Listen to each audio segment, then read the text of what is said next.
Assalamualaikum and good day everyone. In this video, I'm going to explain to you the time response analysis of the second order system for using the SISO tools. But first, you need to go to my YouTube channel and find the video entitled Time Response SISO Tool. So you watch the video first before watching this video. Alright, let's say we have a system. We have RS is the input, YS the output, and then we have the plant.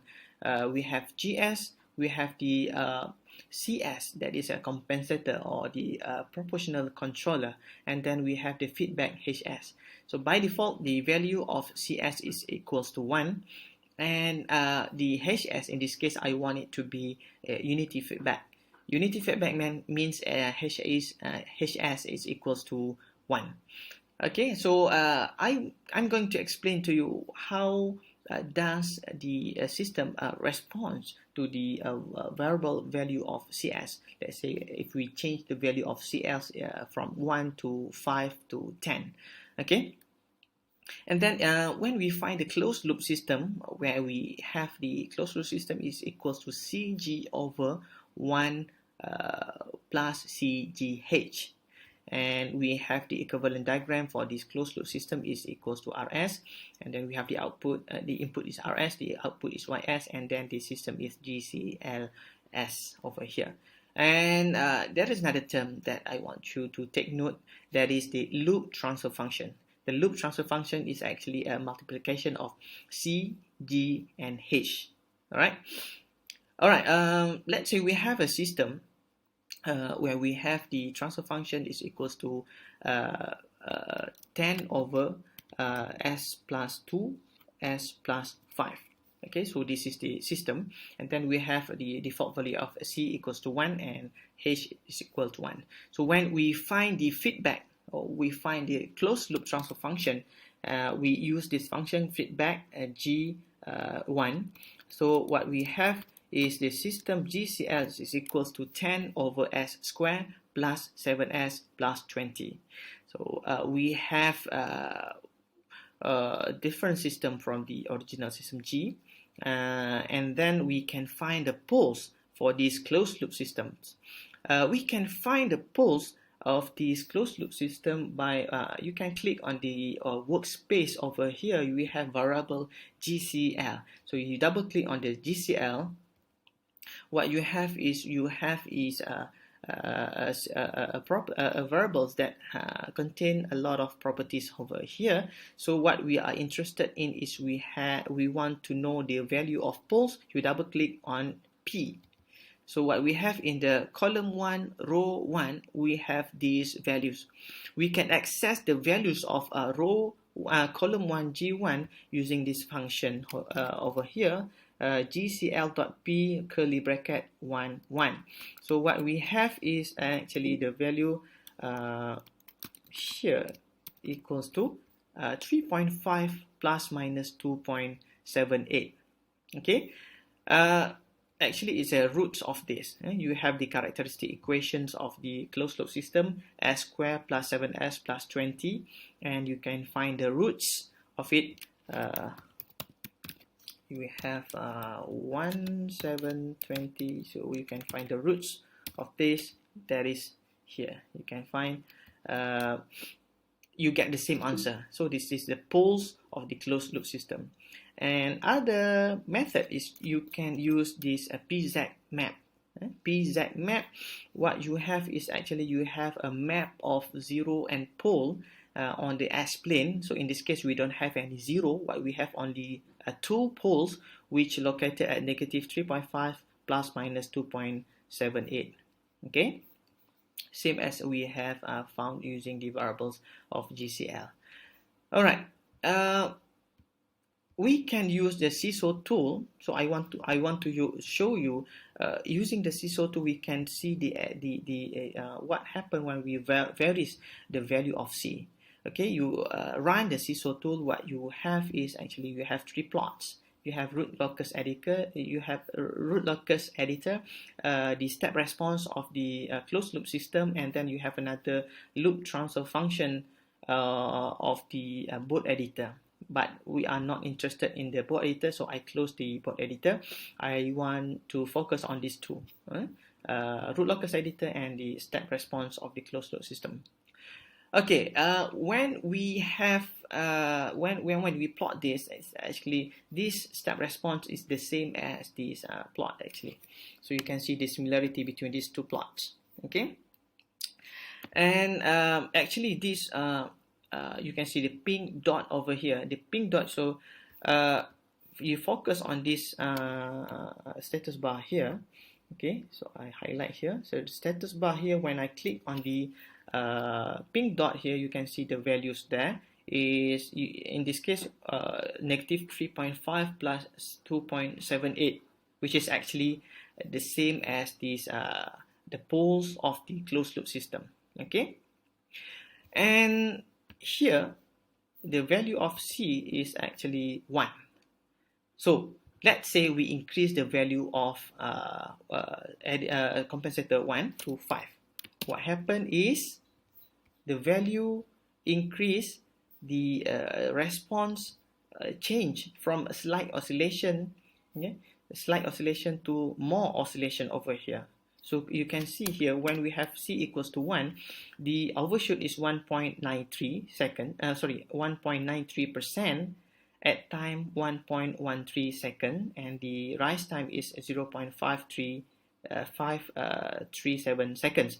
So when I increase to 5, what we have is actually we have a faster rise time at 0.2, as well as a faster peak amplitude at 0.46, but the overshoot is increased from 1% to 20%. And the pulse location also changed to negative 3.5 plus minus 6.91 I. Okay, so this is the real axis. So this is the J omega axis. You can see the pulse is located in between the real axis and J omega axis. So we know that the system has a underdamped response. So underdamped response is the response of the system that have oscillations, and finally it will die out at the final value, at steady state value. Okay, so what happened when we change the value to 10? So you can see here the rise time become faster. The overshoot also increased from 20% to 32.9%, and you can see here the location of pulse also changed to negative 3.5 plus minus 9.89 I. So actually, when you refer to these notes, the time response analysis notes, we have these pulse distance between the origin to the pulse distance is actually the omega n. It's omega n, and on the real axis the distance is negative zeta omega n. So actually, what we can find is actually the cos theta. The cos theta. So this is the theta. So the cos theta is actually j omega. So the cos theta is actually adjacent divided by the hypotenuse. So we have zeta. So this is our zeta.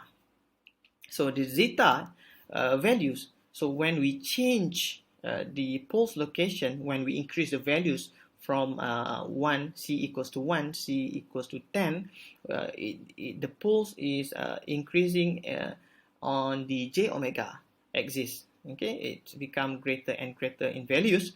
So the zeta is actually becomes smaller and smaller. So when we have smaller zeta, that's why we have more oscillations on the step response over here. Okay. So you can see from this plot is actually this is the origin. So this is the distance to this poles, and then this is actually the theta over here. Okay. All right. Now, well, what I want to show you is let's say we change the value of C. Let's say we have 0.1. So now, what happened to the poles, the closed loop poles? It changed to this real axis. And the real axis, where we have two poles, two unique poles on the real axis, we have the system response as overdamped. Overdamped. So you can see here, it is overdamped response here. There is no isolation at all. There is no overshoot at all. Okay. We actually you can grab the pink dot and then you can just pull to the right, to the left. You can see the step response here changing with the poles location. So actually, when you move the pink dot here, you change the value of C actually. Okay. So let's say you just drag where we have two poles at the same locations. So we know that from the theory, two poles at the same location, in this case C equals to 0.225, we have zeta is actually equals to 1. So the response is actually critically damped. Critically damped, where we have no oscillation, we have no overshoot. Okay, so you can see here when we vary the value of C, what we see is that we change the closed loop system. We change the closed loop transfer function. When we change the closed loop transfer function, we have different values of poles. So different value of poles will give you different response over here. Okay, you can see we have from the underdamped response, you change to overdamped response, and then you change to critically damped response. Okay, and so I hope you understand what I'm actually want to show you. So before I forget, this actually when we change the value of C, actually we multiply by the C value, 10 multiplied by 1, 10 multiplied by 5, 10 multiplied by 10. So let's say we have 10 multiplied by 10. We have this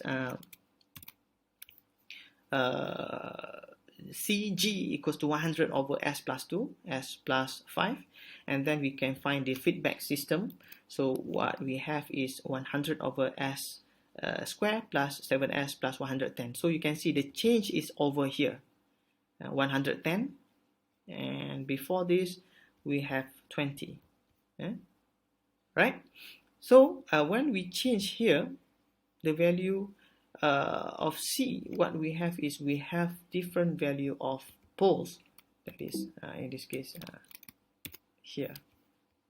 Okay, so I hope you understand what are the effect of changing varies the value of C over here to overall system. So I want you to try by yourself these examples, and if you have any inquiries, any problems that hinder you from understanding the concept of the response analysis, especially for the second order system, you can contact me via WhatsApp, or you can ask me during the lecture time. All right, until then, thank you very much for your attention. See you in the next video. Assalamualaikum and goodbye.